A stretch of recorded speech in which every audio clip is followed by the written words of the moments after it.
Hi there, and welcome to Films According to Chris Wyatt. Today we're taking a look at Furious 7.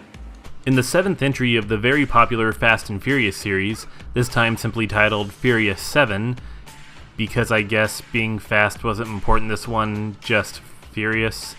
I don't know, this series has a weird titling scheme. Anywho, in Furious 7, Dominic Toretto, once again played by Vin Diesel, and his crew are living the quiet life after the events of Fast and Furious 6. This all changes, however, when a killer named Deckard Shaw, played by Jason Statham, targets each member of the crew as revenge for what they did to his brother in the previous film.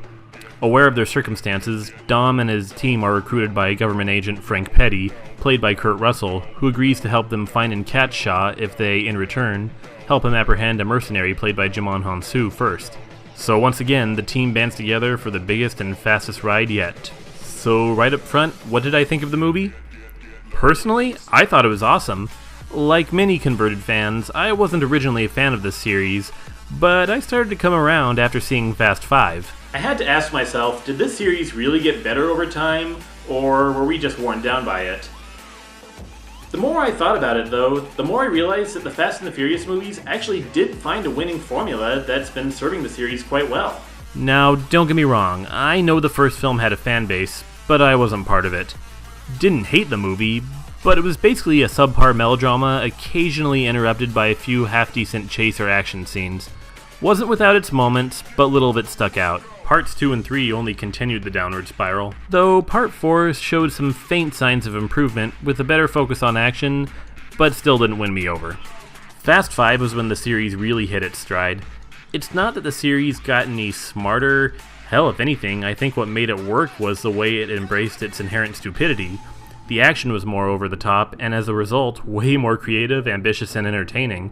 And in dropping most of the cheesy melodrama in favor of showcasing the cast's innate easygoing chemistry, plus its themes of a surrogate family transcending race and background, gave it a better emotional core than any of the previous films. Fast and Furious 6 utilized the same formula once again to winning effect, with even crazier action scenes, and now Furious 7 continues the trend. Now, I don't want to make it sound like this film, or any of the Fast and Furious films, are any kind of masterpieces. The story itself requires you to suspend a lot of disbelief. The whole concept of how musclehead street racers can all of a sudden become super spies, mainly based on their driving skills, is far-fetched to say the least. Not to mention that the script itself is choppy and more than a bit contrived. Still, what works here works really well. The returning actors, once again, are a lot of fun. The chemistry isn't quite as strong as it was in the previous two films, but it still works. Though I have to say, it's Dwayne "The Rock" Johnson who pretty much owns every scene he's in. And this is more of a personal opinion, but yeah, seeing Dwayne Johnson pull a rock bottom on Jason Statham, that was pretty damn awesome.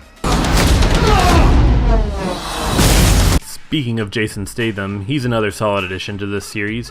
Considering his background in high-intensity action films like this, I have to admit that I'm a bit surprised that it's taken him 7 films to finally appear in a Fast and Furious movie.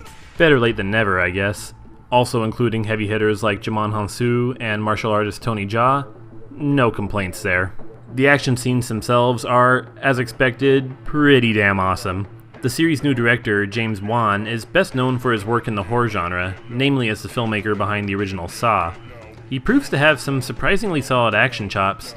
Some of the action scenes are a tad too erratically shot and choppily edited, but they're all impressively staged, well-paced, easy enough to follow, and there were a few jaw-dropping moments that should satisfy anyone looking for some mind-boggling stunts and effects.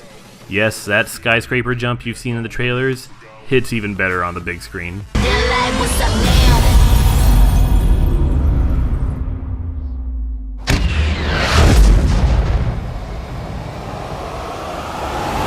In addition, there's just a lot about this series I've actually come to respect. I love the fact that one of Hollywood's most popular action series happens to be one with a racially diverse cast, strong female characters, and a non-ironic devotion to themes of family and companionship.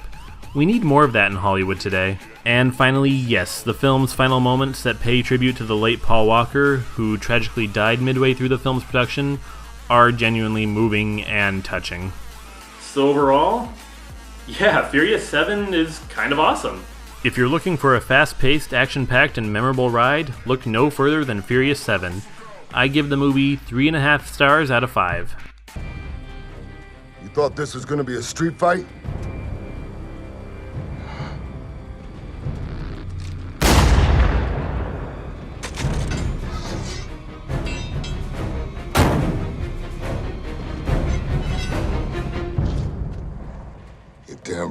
this.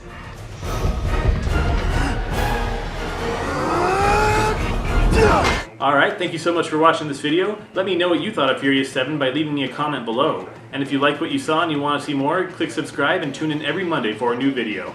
I've also got links to some of my previous videos right here, and links to my social media pages in the description box below. I'll see you next time. Go.